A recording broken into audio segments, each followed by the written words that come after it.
Eu iniciei a gravação, então, tá? Página 29 à página 31.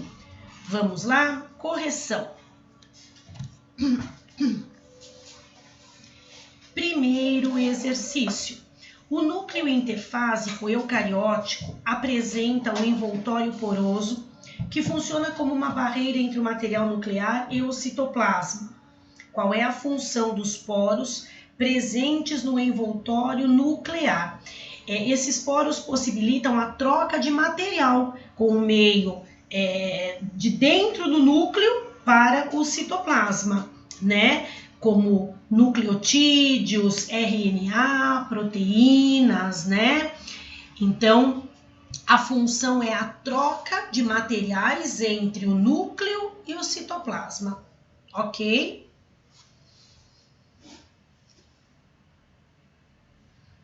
Segundo exercício. Analise a seguir um clássico experimento feito pelo cientista italiano Balbiani, em 1893, que demonstra a importância do núcleo. Utilizando amebas cortadas em 2 pedaços, é o que a gente chama de merotomia, um nucleado e o outro anucleado. Então, um tem núcleo, o outro não tem. Balbiani observou que apenas o pedaço nucleado sobrevivia. Em seguida, implantando o núcleo de outra ameba no pedaço sem núcleo, este continuava vivo e capaz de se reproduzir. Com base nesse experimento, responda às questões. Letra A. Qual foi a interpretação de Balbiani em relação a esse experimento? Ele constatou que o núcleo ele possui substâncias, né, que controlam o funcionamento da célula, inclusive a reprodução. Então, quando você pega um pedaço com núcleo, esse núcleo continua controlando as atividades da célula e ela sobrevive. Quando você pega um pedaço sem o núcleo, não existe controle, não tem como a célula também se reproduzir, nada, então ela morre, tá? Então, o que vocês vão colocar é que com esse experimento, Balbiani constatou aí que o núcleo contém substâncias que controlam as funções da célula, inclusive a reprodução, tá? Página 29, Lucas.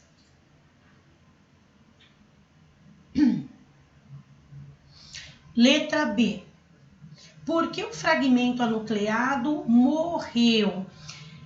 Acabei de explicar, né? Porque ele não possuía núcleo, né? Ele não possuía material genético para controlar a reprodução e a manutenção toda da célula. É o núcleo quem faz essa manutenção, esse controle, né? Então, o pedaço anucleado morreu porque ele não tem do núcleo, ele não tem esse controle celular. E também não consegue se reproduzir, não tem um material genético ali, tá? Tudo bem com essa segunda questão? Eu acho que é tranquilo, né? Ainda tem o esqueminha, tudo certinho ali, tá bem tranquilo, né? Terceiro exercício. Vocês têm aqui uma imagem, depois tem assim, qual é o processo representado na imagem? É a compactação da cromatina, tá? Porque ele ocorre quando uma célula entra em divisão celular, né? O DNA que está ali associado à proteína, do jeito que está aqui, se organiza e ele adquire aí a forma de cromossomo altamente compactado, tá? Então é isso que a gente observa aí, é a compactação, né, do cromossomo, tá? Eu vou repetir, quem errou apaga. Então a resposta, compactação do cromossomo.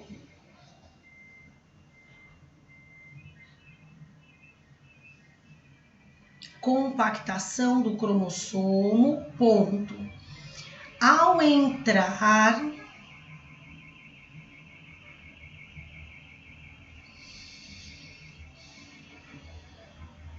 no processo de divisão celular, ao entrar no processo de divisão celular,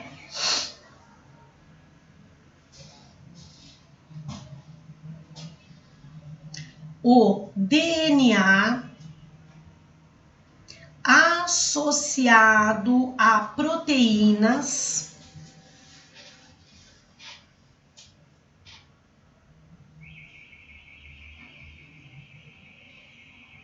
organiza-se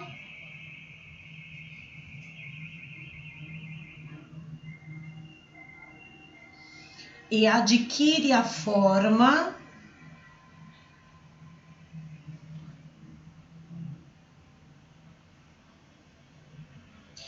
de cromossomo altamente compactado.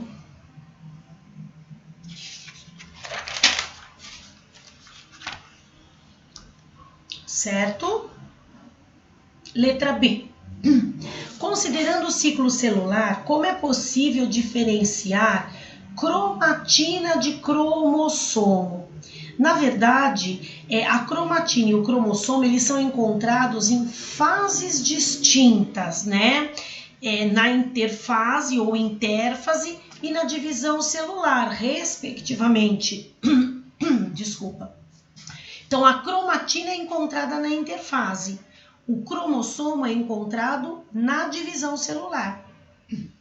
Nós temos a cromatina.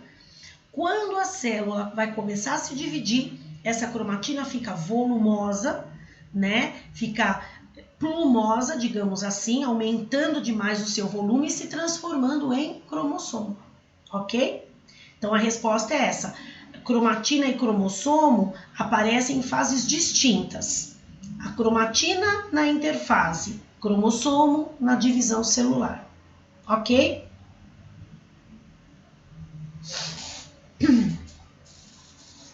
Quarto exercício. As extremidades dos cromossomos são importantes na manutenção da estabilidade do material genético passado de geração para geração e são chamadas de telômeros. Letra E. Vocês sabem que há tempos atrás o professor Edson de matemática, ele comprou um livro só sobre telômeros e ele leu o livro, ele falou que é muito interessante, muito. Depois, quando nós voltarmos ali nas aulas presenciais, vocês podem até comentar isso com ele ou até mesmo agora, né, nas aulas online, tocar no assunto, falar que vocês estão estudando telômeros em biologia. E ele vai ter uma bagagem muito boa para comentar com vocês a respeito, porque ele leu um livro só sobre isso. Falou que é muito interessante, né? Então é bacana, tem muita coisa a esse respeito, né?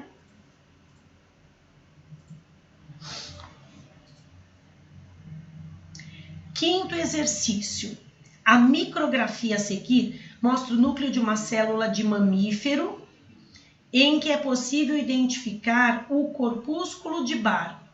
Sobre essa célula, é possível, né, identificar. Sobre essa célula, responda as questões. Letra A. Indique com uma seta a localização do corpúsculo de Barr. Se vocês olharem em volta, né, na membraninha, em volta, tem uma manchinha escura, bem presa à membrana. É exatamente ali, tá? O corpúsculo de Barr. Fica do seu lado esquerdo, né? Uma manchinha bem presa à membrana, tá? Você põe uma setinha ali, que é o corpúsculo de Barr ou cromatina sexual. B. A célula na qual foi retirado esse núcleo é de uma fêmea ou de um macho? Justifique sua resposta. É de uma fêmea. Somente as fêmeas possuem o corpúsculo de Barr. Os machos não possuem. Por isso as fêmeas são chamadas de Barr positivas e os machos de Barr negativos, tá? Então, quando você olha o núcleo celular e você vê essa mancha presa à membrana nuclear, a cariomembrana, você sabe que é uma célula de um indivíduo do sexo feminino, de uma fêmea, tá? Quando não tem o corpúsculo de Barr, aí é de um indivíduo masculino, de um macho, tá? Vocês podem, inclusive, dar a justificativa falando sobre o cromossomo X, que a fêmea tem 2X, o macho tem um X e um Y. Enfim, essa é a explicação correta, tá? Então, trata-se de uma célula de fêmea. Aí na justificativa vocês podem colocar, porque as fêmeas de mamíferos apresentam 2 cromossomos X, tá? Sendo que um deles permanece condensado, né? Formando aí esse corpúsculo de Barr.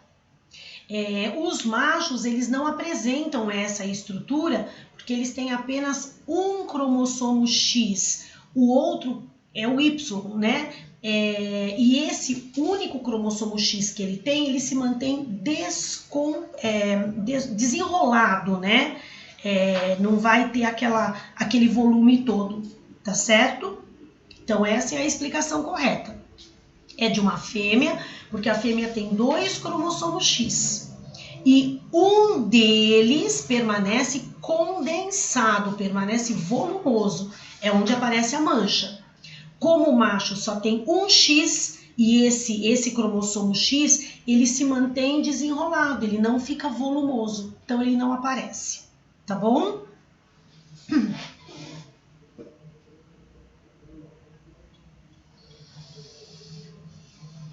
Letra C. Avisaram aqui que travou o teclado, de quem é? Porque, gente, vocês colocam os nomes que não são de vocês, eu não sei quem é o aluno. Samuel. Então, seria legal que vocês deixassem o nome de vocês, porque senão a gente não sabe quem é, né? Conseguiu, então? Agora tá certinho, Samuel? Tá? Então, tá bom. Vamos lá. Questão C. Item C. Que cromossomos sexuais serão encontrados se for realizado um estudo do cariótipo dessa célula? Os cromossomos sexuais, né, encontrados vão ser o quê? XX, que corresponde ao sexo feminino. Como é uma célula feminina, porque tem o corpúsculo de Barr, ou cromatina sexual, então, que tipo de cromossomo sexual esse indivíduo vai ter? XX. Se fosse uma célula sem o corpúsculo de Barr, que não tivesse essa manchinha, ia ser uma célula masculina. Então, aí quais seriam os cromossomos sexuais? XY, ok? Como é feminina, XX. Sexto exercício. Um geneticista, adotando o mesmo critério utilizado para a montagem do cariótipo da espécie humana, montou o cariótipo de determinada espécie animal, conseguindo formar 10 pares de cromossomos, restando 2 cromossomos distintos, que são os 2 sexuais, né? Considerando que o padrão de determinação do sexo nessa espécie desconhecida é igual ao do ser humano, determine. Bom, então vamos lá. No ser humano, nós temos 46 cromossomos dentro de cada célula somática, ou seja, células do corpo. E nos cromossomos, nas células sexuais, que são óvulos, espermatozoides, nós temos sempre a metade do número de cromossomos. Então, se na espécie humana você tem 46 cromossomos nas células somáticas, nas células sexuais você vai ter apenas 23. Isso é regra. Se você pega uma espécie que tem 20 cromossomos nas células somáticas, nas células sexuais, né, nos gametas, ele vai ter apenas 10. Se você pega uma espécie que tem 8 cromossomos nas células somáticas, nas células sexuais ele vai ter apenas 4. Então é sempre assim. Células sexuais, que nós chamamos de gametas, sempre vai ter a metade do número de cromossomos do que as outras células do corpo, que são as células somáticas. Por que isso?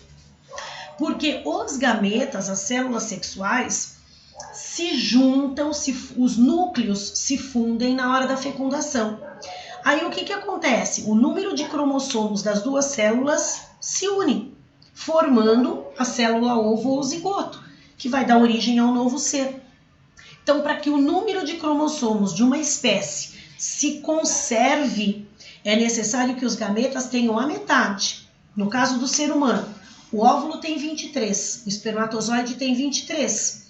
Na hora da fecundação, se juntam os óvulos, o óvulo e o espermatozoide se juntam, né, os núcleos se fundem, somando os 23 do óvulo com os 23 do espermatozoide, vai dar uma célula ovo com 46.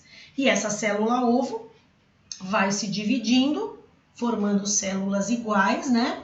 Com o mesmo número de cromossomos. Então, você mantém os 46 da espécie humana. Né? Se os gametas tivessem o mesmo número de cromossomos das células somáticas, nossa, imagine como seria, né? Não teria como, que cada vez iria agregando mais e chegar a célula não ia aguentar de tanto cromossomo ali dentro. Então, para manter constante o número de cromossomos da espécie, os gametas têm que ter a metade, porque na hora que se juntam, formam o número da espécie, ok? Letra A. Quantos cromossomos existem, respectivamente, nos óvulos, nos espermatozoides e nas células musculares? Então, vamos lá, eu acabei de explicar. Óvulos e espermatozoides são gametas, são células sexuais. Então, vão ter sempre a metade do número de cromossomos das demais células do corpo. Se aqui ele está dizendo que a espécie desconhecida é igual ao do ser humano, né, uma coisa hipotética, então a gente vai ter o quê? Que nos óvulos e nos espermatozoides existem o quê? 11 cromossomos. Nas células musculares apresentam 22 cromossomos, tá?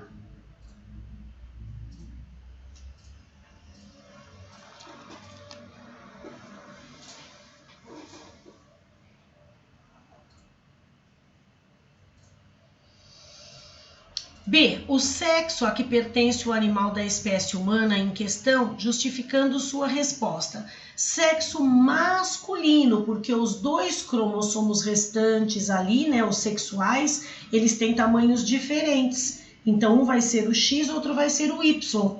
Se eles fossem iguais, seria XX, sexo feminino. Como aqui está dizendo que eles têm tamanhos diferentes, então, um é o X, outro é o Y. Então, é sexo masculino. 7º exercício. Gente, o 7º exercício, vocês tinham que ir lá no material de apoio, tá? O material de apoio de vocês tem um monte de cromossomos bem certinhos ali para vocês cortarem, tá? Que é isto daqui, né?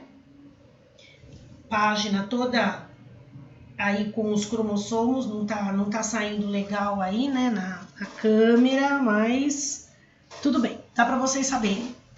Que é a página 63 do material de apoio. O que vocês tinham que fazer? Vocês tinham que pegar esses cromossomos, cortar os retângulos de todos os cromossomos verdes com um númerozinho, cortar de todos os roxinhos com um númerozinho. Depois você ia pegar no seu caderno e você ia pegar um verde, o número 1 do verde, com o número 1 do roxo, colar um do ladinho do outro. Era o primeiro par. Depois você vai pegar o número 2 do verde, o número 2 do roxo, também colar. E você vai fazer isso com todos. Aí você vai vendo que você vai tendo os pares. O verde indica o cromossomo que você herdou da mãe. E o roxinho, o cromossomo que você herdou do pai. Então, isso mostra que você vai ter um conjunto de cromossomos nas suas células que você herdou a carga genética tanto do pai quanto da mãe. Então, você vai ter um cromossomo de cada um. Um verde, um roxinho, número 1. Dá um espacinho. Cola um verde e um roxinho, número 2. Um espacinho. Um verde e um roxinho, número 3. E assim por diante.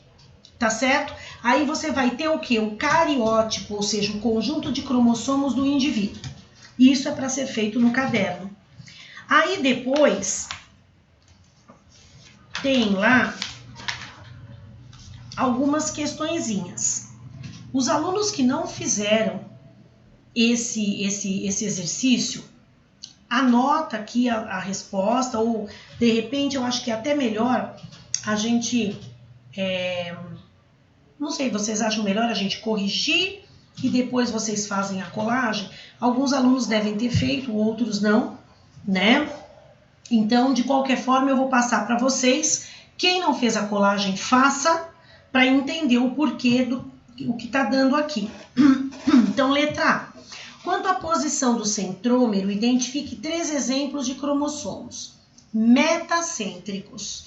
Então, vocês vão pôr assim, pares 1, 3, 11, 19 e 20. Depois, submetacêntricos são os pares 2, 4, 5, 6, 7, 8, 9, 10, 12, 16, 17, 18 e X. Acrocêntricos são os pares 13, 14, 15, 21, 22 e Y, ok? Quando vocês fizerem a colagem, aí vocês vão ver os pares direitinho em relação à posição do centrômero. Vocês vão ver que o par número 1 tem o centrômero no mesmo lugar, par número 2 também, par número 3. Então, os pares, eles se juntam de acordo com a posição do centrômero.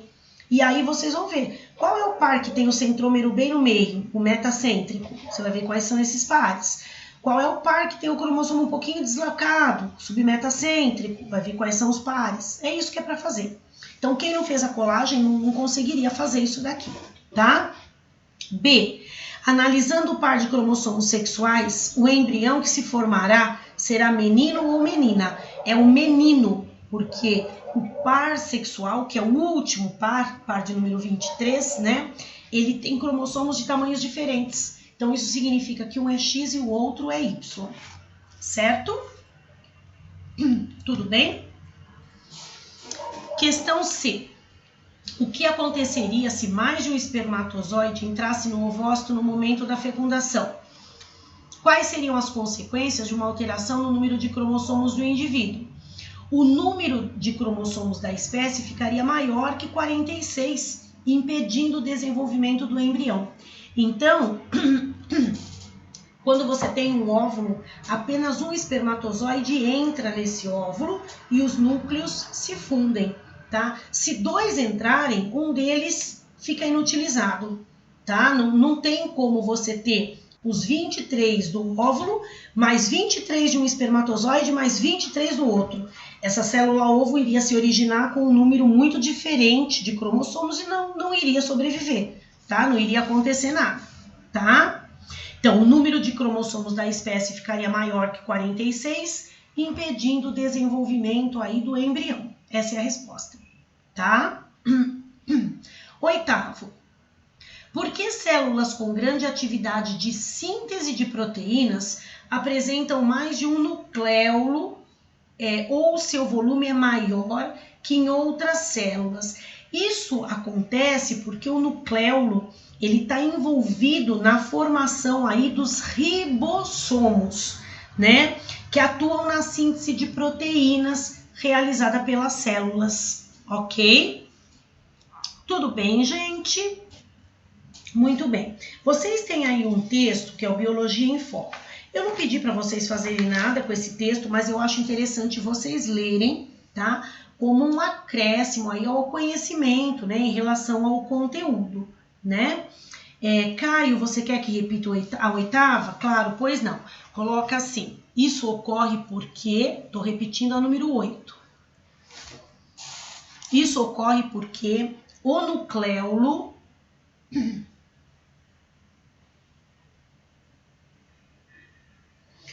está envolvido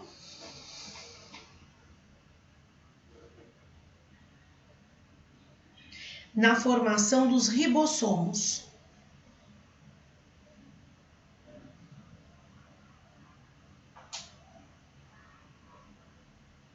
Vírgula,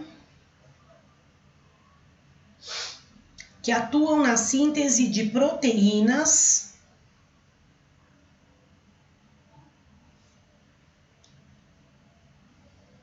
realizada pela célula.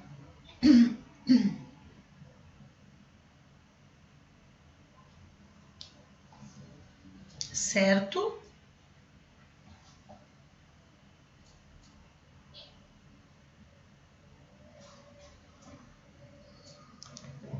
Tudo bem, gente? Tem mais alguma que vocês querem que eu repita? Não? Tá. Deixa eu só fazer um comentário com vocês. Para essa semana, né, deixa eu pegar aqui o meu mapão. Então, essa aula ao vivo, né, para corrigir, nós acabamos de corrigir.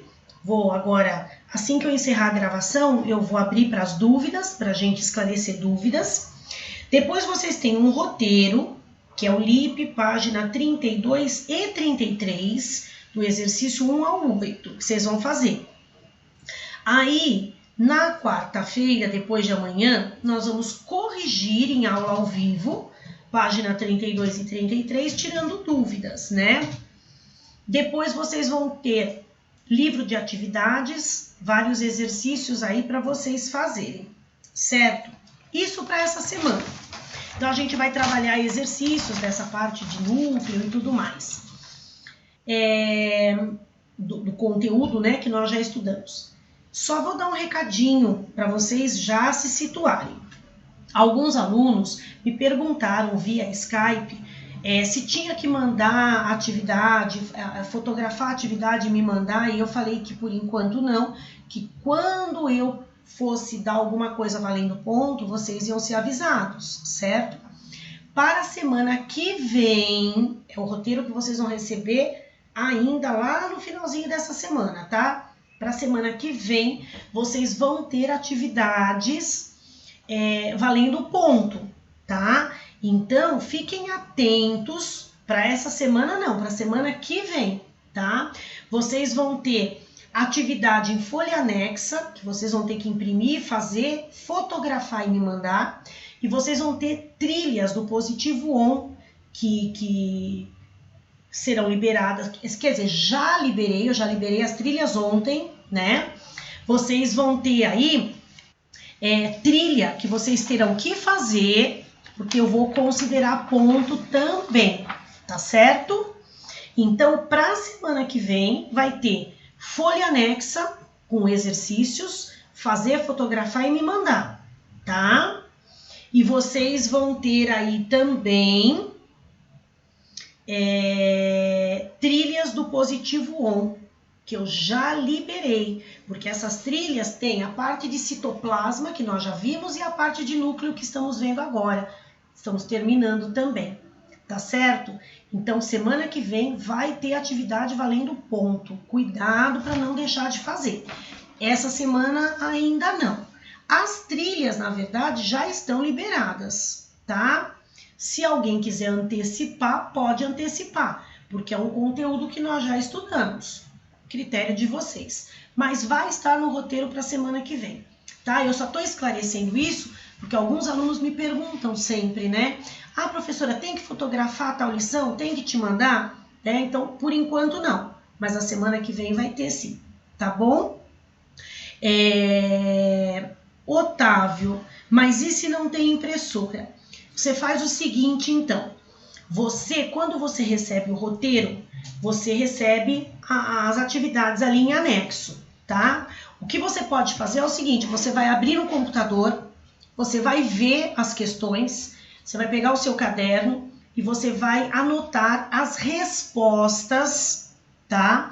Numerando direitinho.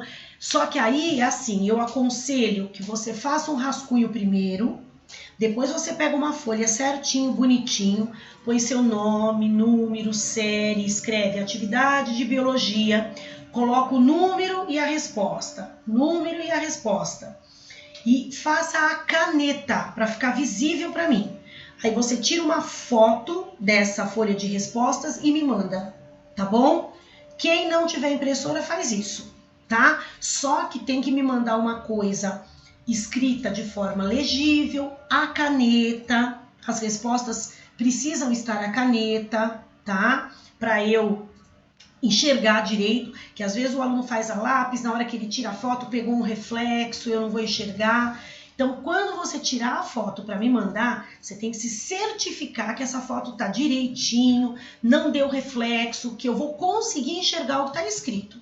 Senão, aí fica difícil para corrigir, tá bom? E não esquecer de identificar nome e número de vocês. Cuidado para não pôr número errado, tá?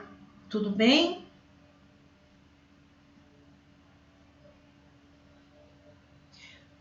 Pode sim, Lucas, pode fazer isso sim. É que assim, eu gostaria de padronizar, para mim é mais fácil padronizar, mas pode, tá? Você chegando no meu e-mail, tudo bem, precisa chegar, eu preciso receber isso de vocês. E tem um prazo para fazer isso. Quando vocês pegarem o roteiro da semana que vem, vai estar tudo explicadinho e vai ter o prazo, tá? Cuidado com o prazo, porque passou do prazo, perdeu nota, tá? Otávio, não precisa escrever, não precisa copiar o enunciado. Você põe o número da questão e põe a resposta na frente, tá? Não precisa copiar o enunciado, tá bom? Ok, Otávio? Perfeito. Eu vou encerrar aqui a gravação e aí a gente continua para eu esclarecer dúvidas, ok?